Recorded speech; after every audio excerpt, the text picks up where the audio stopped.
नमस्कार दोस्तों, उत्तर प्रदेश समाचार में आपका स्वागत है। पहाड़ों पर बर्फबारी से यूपी में बलवान हुई है ठंड। मौसम विभाग का जारी हुआ है अलर्ट। तो चलिए दोस्तों, जानते हैं मौसम को विस्तार से। पहाड़ों पर हुई बर्फबारी और पछुआ हवाओं के असर से उत्तर प्रदेश में ठंड बलवान हो गई है। कड़ाके की सर्दी के बीच गलन और ठिठुरन बढ़ गई है। मौसम विभाग का माने तो अगले 2 से 3 दिनों में तापमान में 4 से 5 डिग्री सेल्सियस की गिरावट का आसार जताए गए हैं। तो वही दोस्तों, बात करें सोमवार को पूरब से पश्चिम तक प्रदेश में घना कोहरा देखने को मिल सकता है। इससे भी ठंड में इजाफा हो सकता है। कई जगहों पर कोल्ड डे जैसी गलन और ठिठुरन की स्थितियां बनी हुई हैं। ज्यादातर जगहों पर रात के पारे में 2 से 3 डिग्री तक की गिरावट दर्ज की गई है। तो वही ठंड ने रफ्तार भी पकड़ लिया है। कोहरे की मौजूदगी के कारण दिन में पारे में गिरावट से ठंड और गलन में इजाफा हो रहा है। वही दोस्तों, बात करें कोहरे की कई परत की घनी चादर की वजह से बदली जैसा दृश्य भी दिखाई दे रहा है। दुर्ग और आजमगढ़ में दृश्यता 50 मीटर तक सिमट गई है। तो वही कुशीनगर, अलीगढ़, मुरादाबाद में दृश्यता 100 मीटर तक रह गई है। राजधानी लखनऊ की बात करें तो सोमवार को भी धूप नहीं निकली है। कोहरे के साथ ही दिन भर सर्द हवाएं चल रही है। लोग सर्दी से राहत के लिए अलाव तापते नजर आ रहे हैं।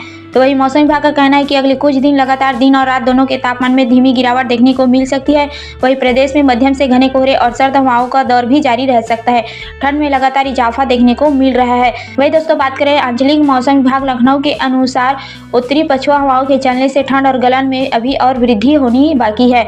दिन में कोहरे की मौजूदगी और धूप मंदित होने की वजह से दिन और रात के तापमान में भी लगातार गिरावट देखने को मिल सकता है। वही दोस्तों, लखनऊ वासियों ने इस सर्दी के सबसे ठंडे दिन का अनुभव किया है। सुबह हल्की धूप के बाद आसमान में बादलों का डेरा जमा गया है।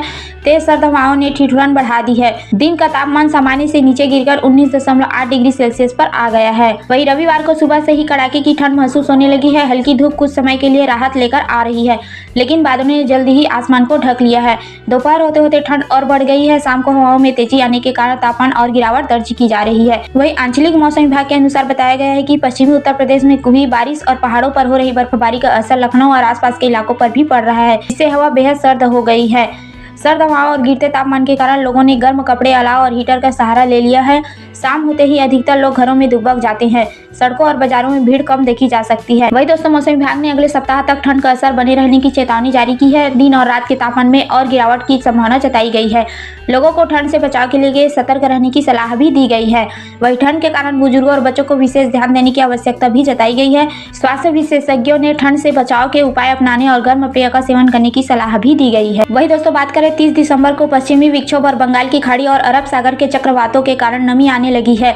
इससे बादल बनेंगे और प्रदेश के कुछ जिलों में बारिश होने की आशंका भी जताई गई है। मौसम विभाग का कहना है कि एक पश्चिमी विक्षोभ आ गया है। प्रदेश में कोहरा और धुंध अगले 24 से 48 घंटे तक देखी जा सकती है। 2 दिन बाद मौसम खुलते ही तेज बर्फीली हवाएं चल सकती है। इससे सर्दी और बढ़ सकती है। वही दोस्तों, इटावा में आज दिन भर बादल छाए रहे हैं। बीच बीच में सूर्य के मामूली दर्शन तो देखने को मिला है। मौसम विभाग के अनुसार रात को न्यूनतम तापमान 9 डिग्री सेल्सियस का अनुमान जताया गया है। पश्चिम और उत्तर पश्चिम दिशा से आने वाली हवाएं मौसम को प्रभावित कर सकती है। 8 किलोमीटर प्रति घंटे की रफ्तार से हवा चल सकती है। रात में आसमान मुख्य रूप से साफ रहेगा। सुबह के समय धुंध छाए रहने की संभावना जताई गई है। तो दोस्तों, सावधान रहिए, सतर्क रहिए। अति आवश्यक हो तभी घर से बाहर निकले। ठंड से बचने के उपायों को अपनाते रहिए। सावधान रहिए, सतर्क रहिए। धन्यवाद।